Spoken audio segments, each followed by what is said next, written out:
सो इस वीडियो में हम बात करेंगे सेविंग्स एंड इमरजेंसी फंड्स के बारे में। सेविंग और इमरजेंसी फंड क्या है, इसका क्या इम्पोर्टेंस है, उस चीज़ को डिस्कस करेंगे। Saving and emergency fund difference. सबसे पहले हमें ये जानना है कि सेविंग्स और इमरजेंसी फंड में डिफरेंस क्या है।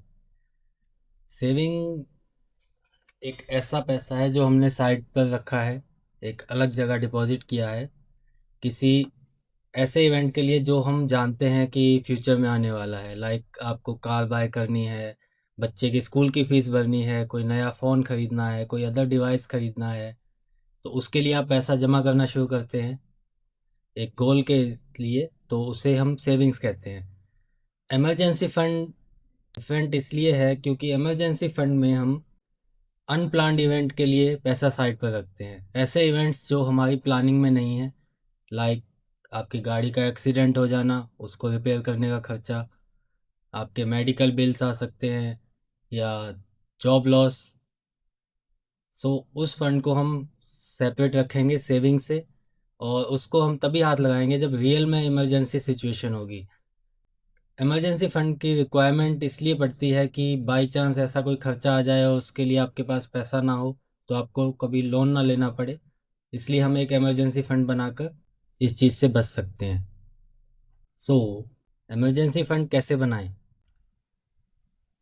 सबसे पहले एक टारगेट सेट करेंगे कि आप इमरजेंसी फ़ंड कितना बनाना चाहते हैं। आपके कम से कम 3 से 6 महीने के खर्चे को कवर करने के लिए हम इमरजेंसी फ़ंड बनाते हैं। मिनिमम 3 महीने कहा जाता है, 6 महीने नॉर्मली रिकमेंडेड रहेगा। सो इसमें आप ये देखेंगे कि आपके लिविंग एक्सपेंसेस को ही कवर करना है आपको। अगर आपका मंथली खर्चा मान लीजिए 20,000 रुपये महीना है और उसमें नेसेसरी 12 से 15 हज़ार है, तो आप 20,000 को कवर नहीं करेंगे, 12 से 15 हज़ार के हिसाब से ही आप इमरजेंसी फंड बनाएंगे। अगर आपका मंथली खर्चा 10,000 है और आप 1 साल के लिए इमरजेंसी फंड बनाना चाहते हैं, तो आप 1,20,000 रुपया एक अलग फंड में डालकर रखेंगे, जो कि आपके इमरजेंसी में ही काम आएगा। तो इस तरह सबसे पहले आपको ये गोल डिसाइड करना है कि आप कितने महीनों के लिए या किस वैल्यू का इमरजेंसी फंड बनाना चाहते हैं। उसके बाद हम आगे बढ़ेंगे। नेक्स्ट है स्टार्ट कैसे करें। आपको एक साथ 1 साल का फंड या 6 महीने का फंड बनाने की ज़रूरत नहीं है, आप धीरे धीरे स्टार्ट करेंगे। जैसे कि आप पहले 1 महीने का खर्चा साइड पर रख देंगे, उसके बाद धीरे धीरे आप इसको साल भर का टाइम लीजिए। 1 साल के अंदर आप अपने फ़ंड को 6 महीने के फ़ंड तक ले जा सकते हैं। तो सबसे पहले कुछ खर्च पैसा जैसे कि 50,000 रुपये, 10,000, 20,000 रुपये साइड पे रख दीजिए, जो कि कैश की फॉर्म में हो टू इमरजेंसी के लिए। उसके बाद आप नॉर्मली इमरजेंसी फंड को बिल्ड करते रहिए। इतनी आपको कोई स्ट्रेस नहीं लेना है इमरजेंसी फ़ंड के लिए। टाइम लीजिए, आराम से अपने फ़ंड को बनाइए। और इमरजेंसी फ़ंड बनाने से पहले ये याद रखिए कि अगर आपका कोई लोन चल रहा है जिसका कि इंटरेस्ट हाई है, तो इमरजेंसी फ़ंड बाद में बनाएं, पहले उन लोन्स को क्लियर करें। क्योंकि ये सही अप्रोच नहीं है कि आप पैसा इमरजेंसी फंड में डाल कर रखें और आपके लोन्स, आपका इंटरेस्ट काफ़ी हाई जा रहा है। तो पहले इंटरेस्ट से छुटकारा पाइए, उसके बाद इमरजेंसी फंड की तरफ आगे बढ़िए। नेक्स्ट आता है कि इमरजेंसी फंड कैसे बनाएं। Automate your savings. लाइक आप मैनुअली बार बार पैसा नहीं डाल सकते, तो एक बेस अमाउंट डाल लीजिए, लाइक 50,000, 10,000, 20,000। उसके बाद हर महीने जैसे ही आपकी सैलरी आती है, आप एक ट्रांसफ़र लगा दीजिए दूसरे अकाउंट में। एक सेपरेट अकाउंट होगा जिसमें आपका पैसा ऑटोमेटिक ट्रांसफ़र होता रहेगा। या फिर आप एसआईपी भी लगा सकते हैं इमरजेंसी फ़ंड के लिए। उसकी डिटेल हम आगे बताएंगे कि एसआईपी कहाँ की जा सकती है इमरजेंसी फ़ंड में। सो नेक्स्ट हम आगे बढ़ेंगे। इमरजेंसी फ़ंड कहाँ रखना है। सबसे इम्पोर्टेंट होता है कि इमरजेंसी फ़ंड कहाँ बनाएं। तो अगर आपका 10 से 20 हज़ार का खर्चा है, वो आप कैश में रख सकते हैं। मोर देन दैट अगर आप 3 महीने का खर्चा लेकर चल रहे हैं तो आप एक सेपरेट सेविंग्स अकाउंट खोलिए जिसका कि यूपीआई या डेबिट कार्ड ना हो। ज़्यादा एक्सेसिबल भी नहीं रखना है, नेट बैंकिंग हमेशा ऑन होनी चाहिए उसकी। आप उसमें उस फंड को ट्रांसफ़र कीजिए एक नए अकाउंट में। और अगर आप 6 महीने या उससे ज़्यादा का फ़ंड रख रहे हैं तो आप म्यूचुअल फंड्स का यूज़ कर सकते हैं। म्यूचुअल फंड में एसआईपी लगाइए। लिक्विड म्यूचुअल फंड में आप एसआईपी लगा सकते हैं। Liquid mutual fund instant withdrawal के साथ आते हैं जो कि 30 मिनट में आपके अकाउंट में आ जाता है।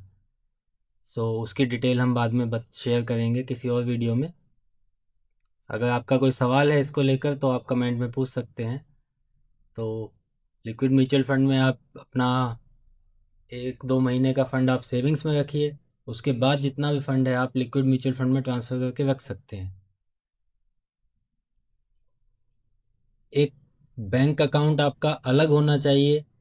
तो अगर आपको बैंक अकाउंट खोलना है तो नीचे लिंक में दिया गया है, आप वहाँ से बैंक अकाउंट खोल सकते हैं अपना नया। तो चलिए आगे बढ़ते हैं। नेक्स्ट हमारा आता है savings for a goal. Emergency fund हमने क्रिएट कर लिया है, अब हम सेविंग्स की तरफ ध्यान देंगे। तो सेविंग्स के क्या क्या आपकी रिक्वायरमेंट्स हैं, कैसे करना है, उस चीज़ पर आगे बढ़ते हैं। तो सबसे पहले अपने गोल को डिफ़ाइन करना है आपको, और गोल को क्लियरली डिफ़ाइन करें। जैसे कि आपको कितना अमाउंट चाहिए, उसका पर्पज़ क्या है, और कितने समय के बाद चाहिए। तो ये चीज़ें आप क्लियरली अपना डिफ़ाइन करेंगे।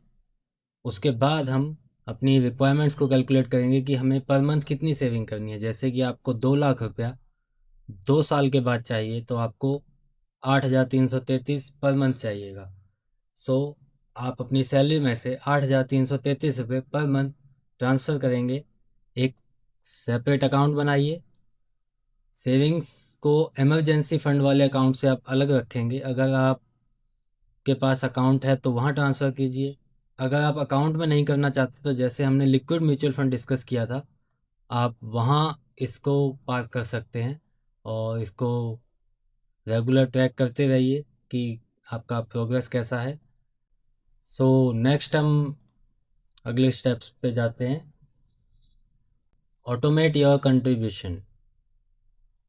तो आप जो पैसा, जैसा कि इमरजेंसी फ़ंड के केस में था, यहाँ भी आपको याद नहीं रखना है कि हमें ये ट्रांसफ़र करना है। आप अपने कंट्रीब्यूशंस को ऑटोमेट कर दीजिए।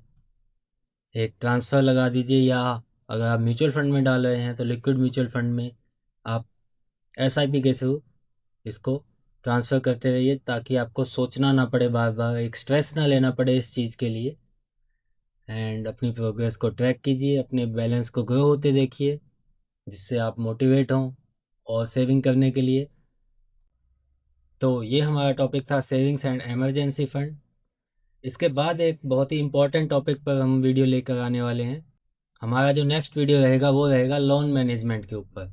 अगर आपके पास काफ़ी सारे लोन चल रहे हैं आपके ऊपर, आप मैनेज नहीं कर पा रहे हैं, आपको पता नहीं कैसे उनसे निकलना है, तो स्टेप बाय स्टेप प्रोसेस और प्लान डिस्कस करेंगे कि लोन्स को कैसे मैनेज करके आप बिना ज़्यादा स्ट्रेस लिए उनसे निकल सकते हैं।